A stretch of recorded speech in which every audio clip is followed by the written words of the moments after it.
Okay, Archipit. Eżis nilqokom għal dan il-seminar.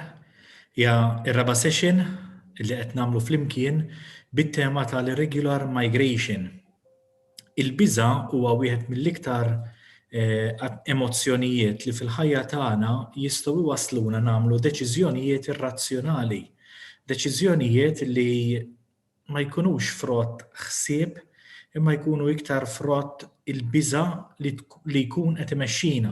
U allura illum xtaqna li niddiskutu flimkien dan it-tema interessanti ħafna mill-ottika tal-psikoloġija. U għalhekk stedinna magħna lil Dr. Julian Caruana u l-mara tiegħu Dr. Alexia Rossi illi tingħaqad magħna iktar il-qudiem biex nitalmu ftit iktar x'ifisser x'inħossu dak li ngħaddu minnu fir-rigward tal-immigrazzjoni. Inħalli l-kelma għalik, Dr. Julian Caruana. Nafżawkom li dawk li qegħdin maqudin magħna permezz ta' Zoom u mhux permezz tal-live streaming jistgħu jekk jixtiequ wara iktar tard jużaw il-Q&A button li għandhom biex jagħmlu jittajpjaw mistoqsijiet li jkunu jixtiequ jagħmlu. Nirringrazzjawkom li tingħaqdu magħna u nirringrazzjaw minn qalbna li Dr. Julian, Dr. Alexia li anki jekk bdilna il-mod imma sabu mod kif ikunu magħna. Grazzi. Grazzi tal-istedina. Jiena ċitat li nitkellem dwar dan is-suġġett huwa ambjent ġdid fejn nitkellem fuq dan is-suġġett u nispera li tkun xi ħaġa utli għalikom. Issa ħanneqleb għall-Ingliż għax nkun iżjed komdu nispjega ċertu kunċetti bl-Ingliż. So, to give a bit of a background, we're both counseling psychologists, so we're trying to give the psychological perspective. And as we're saying, we're speaking about fear in the host communities. Now, we speak about the relationship between migrants and the host community. So it's a two-sided thing, and probably there can be fear on both sides if we had to look at it objectively. But what I'm going to do in this talk is try to focus on the fear in us hosting migrants and speak from that perspective, because ultimately that is us, and that is the audience I have in front of me today. Also, to make it clear, fear is a natural response. Okay, so fear is an emotion that is needed, that is necessary in many circumstances, and that is common when there's something new or a change in our lives. But at the same time, as Father Kurmi was saying, sometimes fear can become excessive, and we can lose control of that emotion and can lead us to act in ways that are unhealthy. And it is about that kind of fear that I want to speak about today. Just to make it clear, I'm speaking about that fear that is maybe excessive, that is out of proportion to the risk, and that fear that acts as a stumbling block for us to at least give an opportunity to migrants, for us to try and relate to migrants. So I wanted to make that sort of distinction between maybe healthy fear and excessive fear sort of from the start. So let me just say that the PowerPoint. So just to give some background, I work with the Jesuit Refugee Service, and Jesuit Refugee Service is a church organization. It falls under the Jesuit congregation, and it's been, we recently celebrate our 40th anniversary, and we're present in Malta, but in a number of countries, in over 50 countries. It's a worldwide organization, and our mission is to accompany, serve, and advocate on behalf of refugees and other forcibly displaced persons. So as a mission, our population is specifically with refugees and asylum seekers. So in a way, a particular kind of migrant, and I'll be speaking a bit more maybe about that distinction later on. And what we try and do is work with these individuals to help them heal, learn, and determine their own future. So ultimately, our aim is to help them heal from their past and difficulties they've been through in their past, learn them and equip them with the skills they need to have a life in a new country and become independent and able to determine their own future. And we do this through a number of services. including legal services, which are support with applying for asylum, because that's a legal process where someone needs to apply, attend an interview, and go through a number of procedures. So we provide legal assistance for that. And we also provide psychosocial services, which include therapy for people with mental health difficulties, social work in terms of identifying training, language courses, looking for employment, as well as healthcare assistance. So we try to offer a broad range of services to help these individuals move on in their life and integrate in Malta. And I'm going to also be speaking, like, from my perspective, doing this job, meeting this population and seeing also sort of their experiences in Malta. So it's not only sort of from an academic point of view, but it's also sort of from my experience working with this population. Okay, so I just put in some definitions because I thought it would be useful maybe to clarify, okay, what we're talking about. I know maybe it's the fourth talk, so maybe you've gone into this, so I'll go through it quickly. But basically, when we speak about immigration, we're speaking about a movement of people who are moving into a destination country, in this case, Malta, coming from Syria, Libya, Serbia, a range of different countries. So moving to a country which they are not native, they're not born there, or they do not possess citizenship in order to settle or reside there. Eventually, they might apply for citizenship if they fulfill a number of criteria, but at the start, they do not possess it. So that's what makes a migrant. Now, an asylum seeker is a particular kind of migrant, so someone who seeks and applies for the protection of the destination country, in this case, Malta, due to a range of reasons. So what is accepted in refugee law would be persecution because of maybe what you believe in, or your political opinion, or your sexuality, or human rights violations, okay, where you weren't treated justly, or because of a situation of war and widespread violence, your human rights were not safeguarded. So those are the main reasons a person would be granted some form of asylum status, including refugee status. Race. I'm going to define race because it's something I'm going to be speaking about, okay? And it's something that I think is important to include. So what does the word race mean? It means group of people, okay, who have differences or similarities in biological traits. So there's something biological that differentiates them, okay? That could be skin color, particular facial features, height, etc. And these biological traits are deemed by society to be socially significant, okay? So when we speak about race, there is a biological genetic aspect to it, but there's also a social aspect, okay? So with time, society considered those differences relevant enough to consider that as a separate race, a different race. And then it's also useful to look at the concept of culture. And culture, we can use Maltese culture as an example, is a way of life, okay? It's our way of life, our beliefs, but also how we behave as people, what we like to eat, how we like to entertain ourselves, what we value as a people, could be our religion, family, and it's something that we generally accept without thinking, because it's something that we're born in and is passed along by communication and by modeling from our parents, grandparents, etc. Now, sometimes within one culture you can have one race, as is in Malta, as we tend to be quite a homogeneous or quite a similar country, okay? So we're one race, one culture, one religion mainly, But then you can have a culture where there are different races, what we would consider sort of a multiracial culture, just to make that distinction.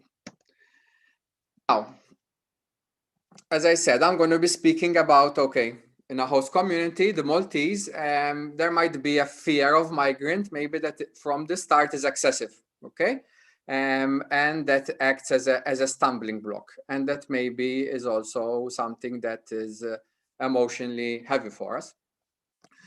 What are the psychological processes that can help us understand where this fear comes from? Because sometimes this fear can be quite automatic. And I'll be looking at three main factors. stereotyping and what stereotyping is and why we stereotype. The idea of in-group, out-group categorization. So the tendency we humans have to divide people into categories and to divide people into us and them, us being the in-group, them being the out-group. And again, explaining why that happens. And then I'll look at the concept of xenophobia, which is really goes to the core of what I'm talking about, because xenophobia is, by definition, an irrational fear of something or someone that is alien, strange, foreign. So we'll start with stereotyping, which is probably something that you've all heard about or maybe read about, but it's good maybe to go into the detail and to be clear what stereotyping means. So stereotyping is a generalized belief about a particular category of people. Okay, so there's a people which we categorize or put into a category, and we tend to generalize something about them. Now, these categories can be various. It can be nationality, race, gender. Okay, so we can have stereotyping about males and females. Okay, if we say females are not good at driving and males are not good at cleaning, that's a stereotype. Okay, it's a stereotype about a particular group, and I'm generalizing about all males and all females. Stereotypes can be both negative or positive. So positive stereotypes exist as well. Okay, so if we look at stereotypes about Maltese, we might say Maltese are loud and Maltese are friendly. Okay, so it can be both positive or negative. What stereotypes lead to is to certain expectations about a member of a group. Because we're stereotyping, because we're generalizing, as soon as we know someone is Maltese, we expect them to be friendly. So it leads to an expectation. Or looking at negative stereotype, if someone's a female, we might conclude that, okay, they're not that good at driving, okay, because they're female. Or, you know, if they're Italian, they must be very romantic and not maybe very efficient, etc., etc. Okay, so what it does, it leads to expectations. I meet someone, and just based on the fact that they are Italian or Maltese, I build an expectation.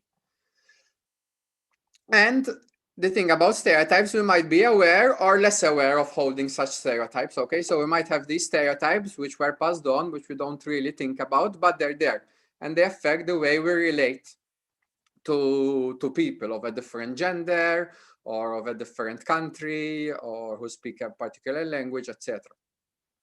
So they might be affecting our expectations and therefore affecting our behavior without us even realizing. So just to give maybe a bit of a humorous example, these are stereotypes about British people. Okay, so you know, I'm a different person when the sun's out. You know, I get too excited and then end up getting sunburned. I don't speak a foreign language because English is enough. I never refuse a drink because there's the idea that, you know, British drink a lot of beer, etc. So you can see a number of stereotypes which we might think are harmless and which at face value are harmless. But on the other hand, they do create expectations. They do make us interact with British people in a way that would be different. And they might lead us to, in a way, judge someone in a way we should not. Okay, so I think it's a good example that even harmless stereotypes can in some way be harmful. So why do we stereotype? Stereotyping really is a kind of shortcut. Okay, it's our mind ultimately is always trying to make interpretations, trying to make judgments of what's happening around us and of people around us. Sometimes you need to make those interpretations quickly, and stereotyping is one of those shortcuts we take. So we look at a person, we put him in a category, and then we make an evaluation based on that category rather than the person itself. So sometimes, you know, if I'm pressed and if I need to make a quick decision, it might be somewhat useful, okay? But if we use stereotyping too much, then it starts being harmful, okay? And, you know, when we make a number of evaluations on a particular individual based on what groups they fall under, without taking the time to speak to them, to know them, then obviously it starts, it can become quite harmful. Both if the stereotypes are negative or positive. I think that's an important point to make. Okay, so it's not only negative stereotypes that are harmful. Even positive stereotypes mean that we're judging someone, we're not taking the time to relate to them, we're not getting to know them. And stereotyping can lead to prejudice, can lead to us making a judgment of a person, and because of that, evaluating them in a certain way, and might lead to limited opportunities. Okay, so if, let's take for an example, we think that people from Somalia are never educated, or all have a low education, and therefore they're not good for administrative jobs, you know, it might lead me to immediately exclude someone who's Somali from any kind of clerical job. Okay, and that would be an example of prejudice. Okay, when someone is not given a fair chance, and because of stereotyping, their opportunities are limited from the start. Now I'm going to move on to the second process I wanted to speak about today, and this idea of in-group, out-group. Okay, so as I was saying, in-group is we. So when we think of our identity, probably I'll use myself as an example. If I think of my identity, a number of things come up, but a number are related to groups. So I might think, okay, who is Julian? I'm a psychologist, I'm Maltese, I'm male, I'm Catholic. Okay, so in my identity, these groups, okay, are important. And those would be my in-group. Okay, so the Maltese is my in-group, the Catholic is my in-group, etc. Okay, the opposite of that is out-group. Okay, so who is not Maltese and who is not Catholic would represent my out-group. Okay, so the in-group is the social group we identify as being a member of. Okay, and generally speaking, the idea of categorizing people is when we're thinking about others in terms of their category membership rather than on the basis of other more personal information. Okay, so I see a person and I see a group: Maltese, Somali, Catholic, Muslim, male, female, old, young, etc. Okay, and I'm giving that category more important than other maybe more personal information of their likes, dislikes, hobbies, needs, personality, etc., etc. As the example I gave about myself, our identity many times tends to be tied to our in-group, okay? And we might therefore be biased to view our in-group as superior to our out-group. Since these kind of group memberships tend to play an important part in our identity, and it is natural for us to want to form a positive identity, okay, because a positive identity makes us obviously feel better and boosts our self-esteem. Therefore, since we have that tendency, we might be much more prone to view our in-group as superior to our out-group, okay, as for example, you know, males being more intelligent than females, you know, or as Maltese being more educated and efficient than Somali, etc. And there is a tendency, this is something that even research in social psychology has shown, that we tend to view members of our out-group as similar. Okay, so we tend to maybe recognize variety within our in-group. So recognize a certain variety among Maltese people, among Catholics, etc. Because ultimately we will mix with other Maltese, we'll mix with other Catholics, and we can see the differences. But then we tend to minimize those differences in our out-group. So we tend to minimize the differences in Muslim people, in Somali people, and we tend to see them as more similar than we are. Okay? And obviously, if you connect that with stereotyping, there's the idea of then sort of looking at your out-group as being very similar to each other and many times similar in a negative way. Again, where does this come from? Even from an evolutionary point of view, the idea of categorizing between in-group and out-group was probably something useful and something that maybe gave evolutionary advantages. Okay, and as these authors here mention, differentiating between us and them probably kept us safe, free from disease, and help us sort of protect our own. And as a result, you know, obviously we're speaking over thousands of years, the human brain became very efficient in making these distinctions. And it's something that can happen quite automatically. And again, without us being fully conscious, but we tend to look at the world as us and them, us and them, us and them. And this happens even with a Malt, and I think this is an important point to make. So obviously the us and them here is Maltese migrants, okay? But we need to realize that us and them is going on in our mind all the time, even within Malta. So we can speak about Maltese and Gossetins, okay? We might see ourselves as Gossetins and different from Maltese, and Maltese and different from Gossetins, and we can attribute certain characteristics and certain approaches to being Maltese or being Gossetin. We can speak in Malta, even historically, as Maltese speaking, English speaking, and Maltese speaking English speaking your tal pepe, Maltese speaking your hamallu, with all, you know, the stereotypes that come with it. Nationalist and labor, right? You know, but to be honest with ourselves, it's another big us and them, you know, and it's something that we can see as two groups that are very different and that have different ways of doing things, you know, and it's linearly something you don't cross. So it's a very strong us and them. And we can go even into sort of popular culture and feasts, you know, and if we look at how we have San George, San Bastian, and again, maybe it's rivalry that is more maybe on a harm less level, but it's a rivalry. It's an idea of, listen, we are San George, we are San Bastian, we are better in doing this, you know, and again, it's the idea of us and them, which we can fall very easily into.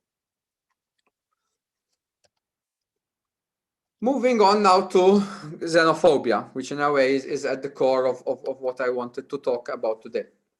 So it refers to a fear of what is considered foreign or strange. So foreign to us, different to us. And this is a fear that is generalized and irrational. So what we mean by irrational is that it is out of proportion to what is happening in reality.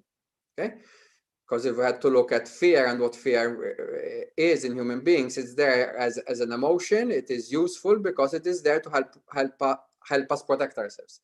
It helps us protect ourselves from the risks in our environment.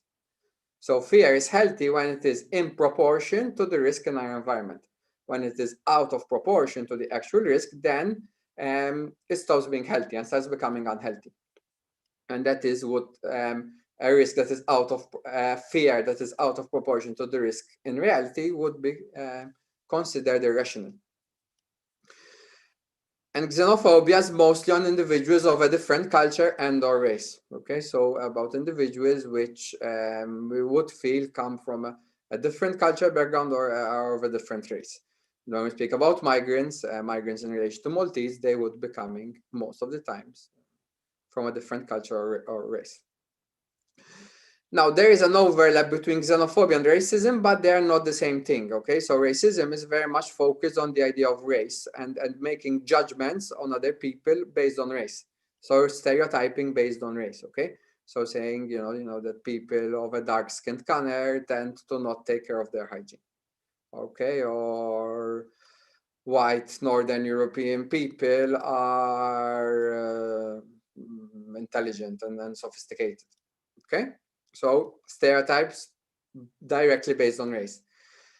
Xenophobia is about the fear of someone, of the foreigner, okay? And that foreigner can be of a similar race or a very different race, but it is about the idea of being afraid of the foreigner.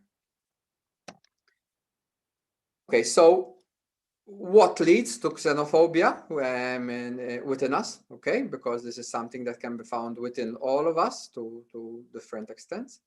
So what leads to it and what keeps it there? What reinforces it? So the stereotyping we mentioned before.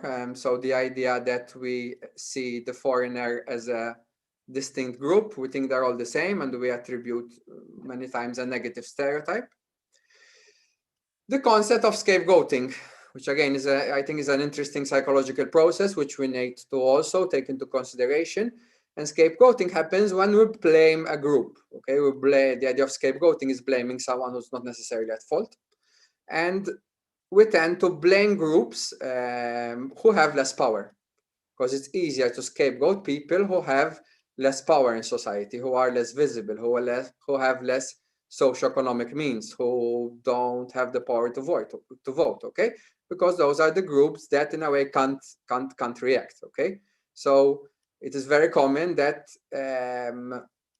humans tend to scapegoat people that are in weaker positions.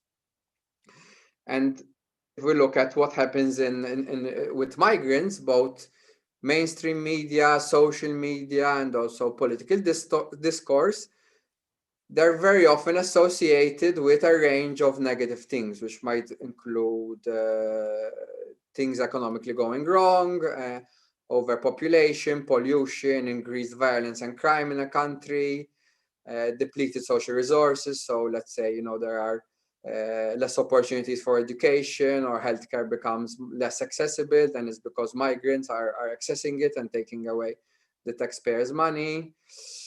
Erosion of cultural values, you know, our culture isn't what it was, we're less Maltese than before because we have these migrants among us, terrorism, etc. And I think the point to make is it's not to, I think, minimize the fact that migration poses challenges to a society, and poses challenges for that society to change and find the right balance. But at the same time, what tends to happen is that migrants are too often associated and too often given the blame for all these issues, when the reality is that if we look at all this, the economy, the environment, etc., the causes are complex, you know, and probably a proper explanation would be looking at the complexity of factors, you know, while when we tend to just blame one factor, we're probably mistaken. And immigrant individuals are often portrayed as criminal, poor, violent, and uneducated. And again, the problem there's the generalization, you know, that they're all poor, all uneducated. So this is about the scapegoating. The in-group, out-group categorization, again, helps explain the xenophobia, okay? So we tend to see the word as us and them. In this case, them being migrants are even more and more different than us. And there's the stereotyping going on, there's the scapegoating going on. There's a certain distance, and that distance is also in terms of actually meeting, because the migrants speak a different language, maybe work jobs that we don't work, or mix in places we don't work. So there is also a sort of physical distance. So we're not meeting these people, we're not getting to know them. So everything is based on assumptions, okay? And then being based on assumptions, it's easier to fall into these psychological processes I've been describing. And there is also an element of racism that comes in, because again, racism is to some extent human, okay? So meaning that there is that tendency, unfortunately. And again, why does that happen psychologically? So first of all, again, our human mind is not perfect, you know, it's what we have. And as I'd like to tell my clients, our mind works by trial and error, okay? And it takes shortcuts. And something extremely tempting is associating external characteristics with internal characteristics. What does that mean? Associating things the mind can see, like appearance, with internal characteristics like intelligence, personality, etc. Things we can't see, because it's easier, okay? And then so in that way, it's tempting for the mind to try and make take that shortcut, okay? And the mind gets the impression, you know, that okay, we can get to know about those internal characteristics by something we can visibly see. Even if we look at psychology, 150 years ago, there was a popular theory, okay, by Sir Francis Galton, which actually was the cousin of Charles Darwin, where the idea was that you can judge a person's intelligence by the shape of their head. And they used to categorize different shapes of head, and they used to link it to the sort of different IQ. You know, and that shape of head means a high IQ, and that shape of head means a low IQ. Scientifically, obviously, that has been discredited, and it's something that we don't think makes sense anymore. But the idea was there, okay, we find something in someone's appearance and we link it to something internal that is harder to measure, like IQ. Now, the roots of racism is that, okay, we make judgments based on skin color, on height, on whatever, okay, because it is tempting for the mind to do that.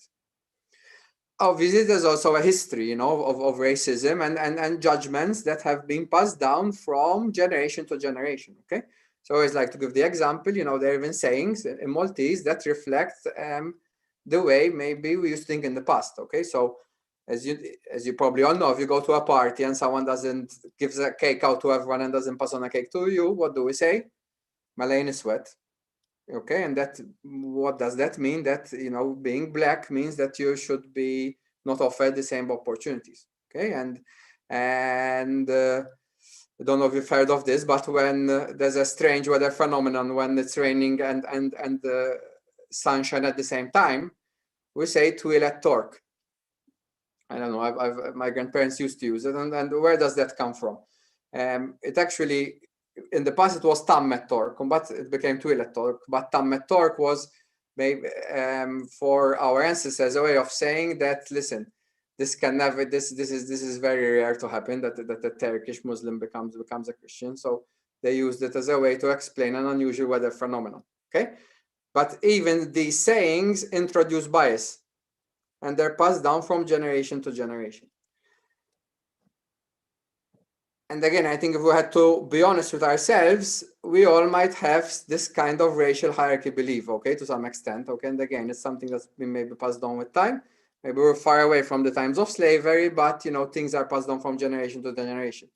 And what's the idea of racial hierarchy? The idea that certain races are more sophisticated, more advanced, okay? And this would be a typical maybe, model, where you have white European on top, the sort of brown mixed South American Hispanic a level down, indigenous, meaning Aboriginal, Red Indian, whatever. Third level, and black, dark-skinned African at the bottom in terms of how sophisticated and advanced that race is. Okay, and we might say, maybe it's not something we would necessarily implicitly say this is I believe, but maybe deep down there might be some of these beliefs and to some extent that it might impact the way we interact with people from a different race. So going back to the idea of xenophobia, what is leading to xenophobia? These processes together, the we, them, the stereotyping, the scapegoating, the fact that we're not actually maybe meeting and relating to these people, and also the element of racism, which, as I was saying, maybe comes from quite a way far back. Now, what's the point of all this? I think the point of all this is, okay, what can we do to overcome xenophobia? What can we do to work on this fear, which is excessive? What can we do to sort of overcome it?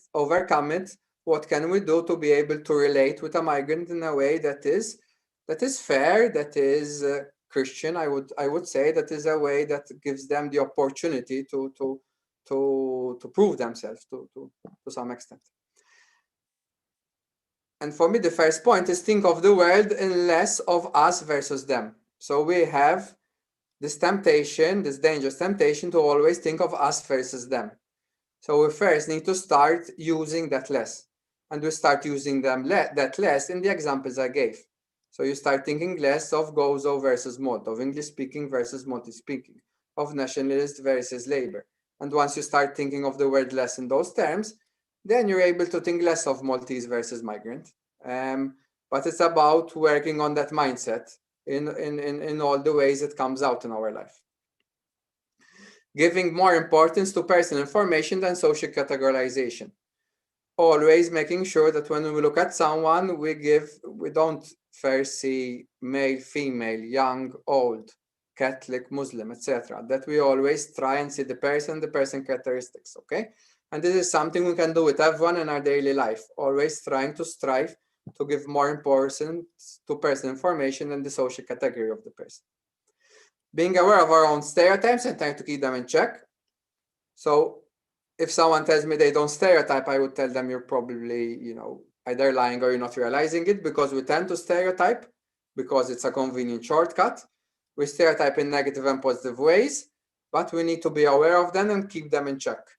And again, that is a starting point. So keeping that in mind, realizing when I'm meeting people of which I feel are different to me, and trying to be aware if there's any stereotyping and trying to keep it in check. Meeting and relating with a greater diversity of people.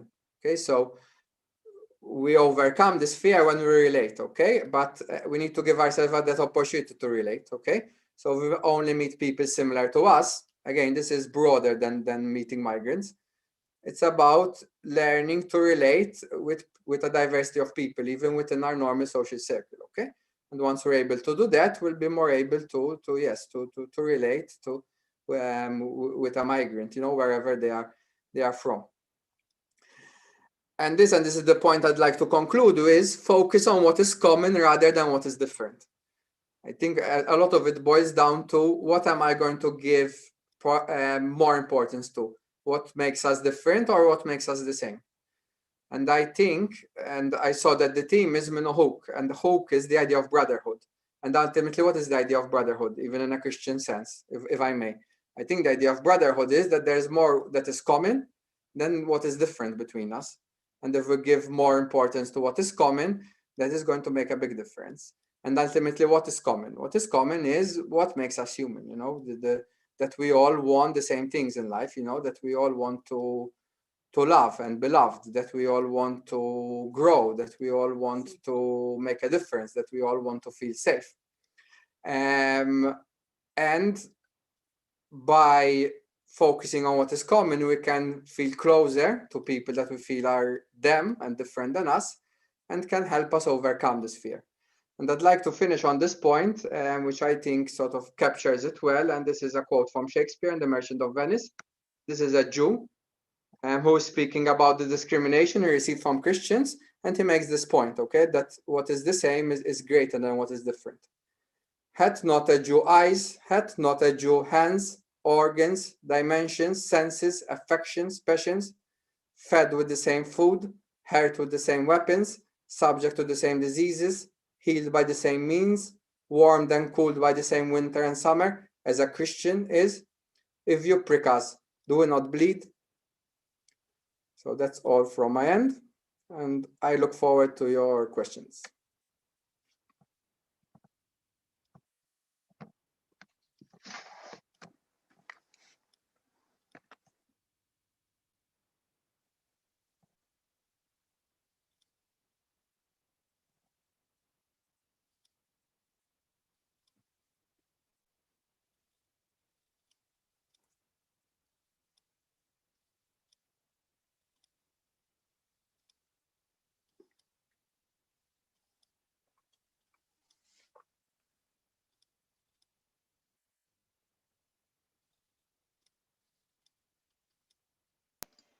Min jixtieq isaqsi xi mistoqsija, hemm żewġ options. Jew tagħmlu raise hand mill-bottom menu. U mbagħad jiena nkun nista' niftaħ l-awdjo ħalli jisimgħukom, jew inkella fil-Q&A tiktbu l-mistoqsija u nirrispondukom.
Ara l-messaġġ? Ħafna jitkellmu biża li l-kultura tagħna tispiċċa jew li jieħdu pajjiżna. Kemm tolqotna. kemm tolqotna dil-biża' forsi biex nifhem xi mistoqsija, okay.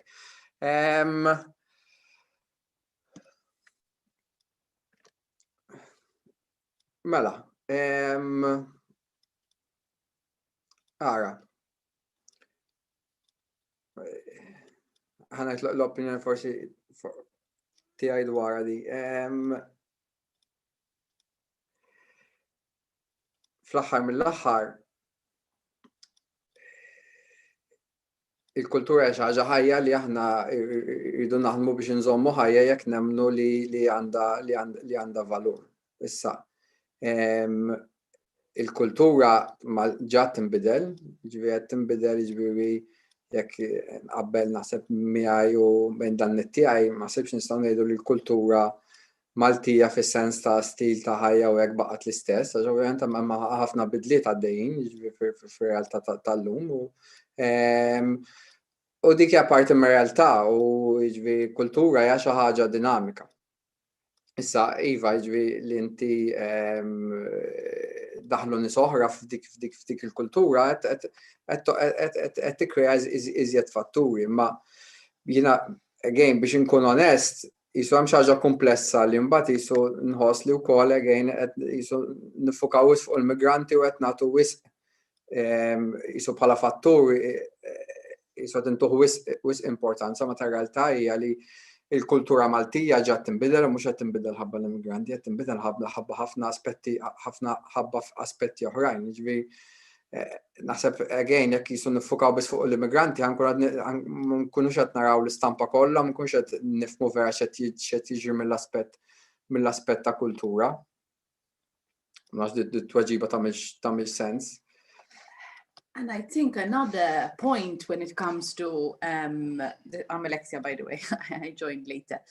I think another point when it comes to culture is that having multicultural influences, having influences from diverse cultures, doesn't necessarily impoverish culture. It enhances it, it enriches it.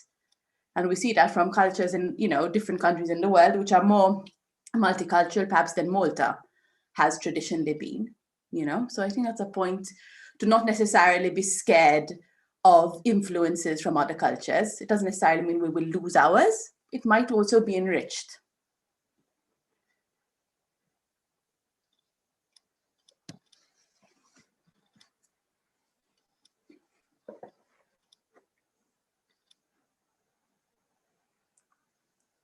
Iżjed mistoqsijiet?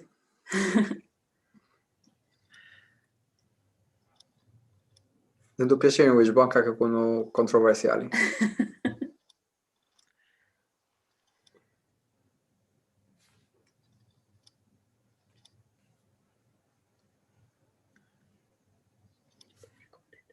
Ma nafx forsi bħala mistoqsija wkoll minn naħa l-oħra speċi li huma l-biżgħat li forsi tiltaqgħu magħhom fl-immigranti. Jiġifieri aħna għandna l-biża' tagħna minnhom u l-biża' tagħhom minna jew mill-ambjent jew mis-sitwazzjoni. X'jistgħu jkunu? Ħafna mill-biża' hija li mhux ħajkunu aċċettati, li mhux jingħataw opportunitajiet li wkoll għax dik hija n-naħa l-oħra tal-munita li mhux ħantuhom mhux ħanirrispettaw il-kultura totalment tagħhom u ntuhom dik il-libertà li jgħixuha. Jiġifieri jkun hawn definitely jkun hemm dawk it-tip ta' biżgħat eżaġerati jew le. Plus li wkoll ikun hemm jiġifieri esperjenzi, jiġifieri bħalma perswas ikun hemm Maltin li forsi kellhom esperjenza ħażina ma' migrant, ikun hemm migrant li jkollhom esperjenza ħażina ma' Maltin, x-xogħol fuq tal-linja, eċetera, fis-sens li jkunu ċertu kummenti jew anke ċertu aġir jiġifieri fejn biex nagħti eżempju qed jitla' fuq tal-linja ipoġġi bil-qiegħda fuq sit u dak li jkun b'qiegħda fejn biex ipoġġi x'imkien ieħor. So, l-unika spjegazzjoni tidher loġika hija ma rridx ipoġġi ħdejh. Jiġifieri ikun hemm ovvjament hemm l-esperjenzi pożittivi wkoll ta' ma jiġifieri hemm dal-biżgħat u mbagħad ikun hemm anke dat tip ta' esperjenzi li mbagħad ovvjament ħajkabru dawk il-biżgħat. I think one of the main fears I see in our clients, refugee clients, is one of the points that was made in the presentation, that they will be seen as a category rather than as a person. Many clients have told me, all I want to be seen as is a mother trying to raise her children and give her children a future, not as a Nigerian woman. You know, I'm much more than that. I'm more like you in that respect, you know, like a mother who wants a good future for her children, nothing more. And the fear that I will not be seen like that, but I will be seen as somebody who's coming, taking over your schools, taking over your jobs, etc., is something that really affects refugees, I would say.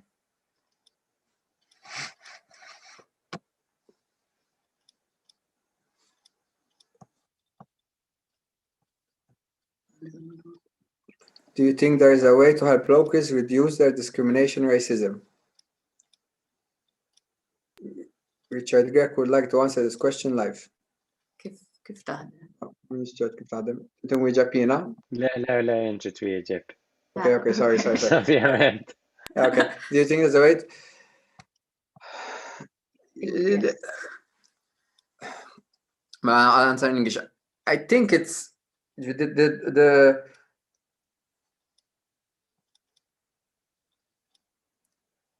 first step is actually having the opportunity to relate and form a relationship with the individual. Once we start forming relationships with those individuals, it becomes more difficult to stereotype, to scapegoat, etc. Because when you relate with someone, then you see the person as a whole. Okay, and it becomes more difficult to sort of label. So the starting point would be creating those sort of points of encounter, people are mixing, etc. And it does happen at work, etc. Maybe not everyone has that opportunity. Then, honestly, my honest answer is that it should be part of our educational system, you know, and also it should be something that we teach from the start to the younger generation. And this idea of not stereotyping, of valuing diversity, of not dividing people into us and them, I think this should be part of our educational system, and it's something that we should teach our children, try to create that mindset from the start. And try to create opportunities for children to engage in this encounter, a personal encounter with others who are different in whatever way. So refugees we're talking about today. But a personal encounter, Aliyah, is one of the surefire ways to decrease this racism, etc. Because once you get to know a person and you build that relationship, it is very difficult to see them as, you know, that different to you, because in truth they're not. Xi ħaġa li xtaqtu wkoll nitkellmu dwarha forsi il-fatt kemm il-biża' imbagħad, allura l-biża' tbedna minn xulxin. Kemm il-biża' hija fattur biex sew l-immigranti u sew il-Malti jġibu ruħhom b'mod speċi kriminali. Għaliex aħna naraw li ikun hemm barranin kriminali u anke Maltin fir-rigward tal-barranin li huma kriminali, speċi il-biża' għandha fattur jew il-mod kif nitrattaw lil xulxin ma nafx. Naħseb li jista' jiġri fis-sens, again, il-biża' hija dwar safety and protection, għalhekk hemm il-biża' ġifieri meta qiegħed fi stat ta' biża' qed inħoss iżjed il-bżonn li nipproteġi lili nnifsi. Qed inħossni iżjed għandi bżonn niddefendi ruħi. Allura f'dak l-istat forsi jiena nkun iżjed prone li nġib ruħi b'ċertu mod, jew li nkun aggressiv, eċċetera. U dik taf tiġri fuq iż-żewġ naħat. Jiġifieri naħseb f'dak is-sens iva, jiġifieri l-biża' naħseb tista' twassal għal dak it-tip ta' aġir, jiġifieri kemm il-Maltin hemm dik il-biża u nħossuna li jridu nipproteġu ruħna niddefendu lilna l-pajjiżna whatever. Kemm minnaħa tal-immigrant li jħossu f'minoranza li jħossu oppress li jħoss li jrid jiddefendi d-drittijiet tiegħu, eċetera, ovvjament dak hemm iż-żewġ naħat jista' jwassal għal ċertu reazzjonijiet li jkunu aggressivi, confrontational, eċetera. Nafx tweġibx il-mistoqsija tiegħek.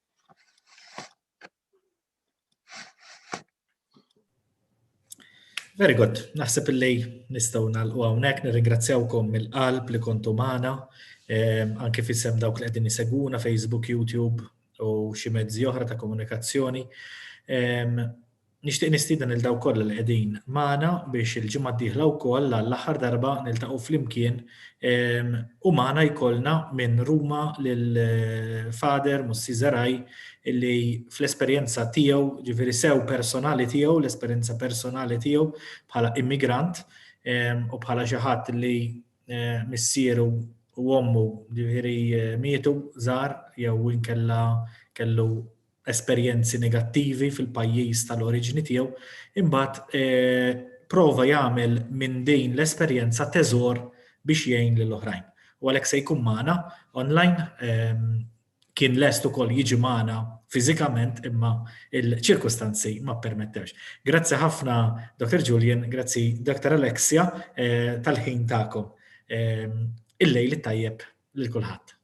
Thank you.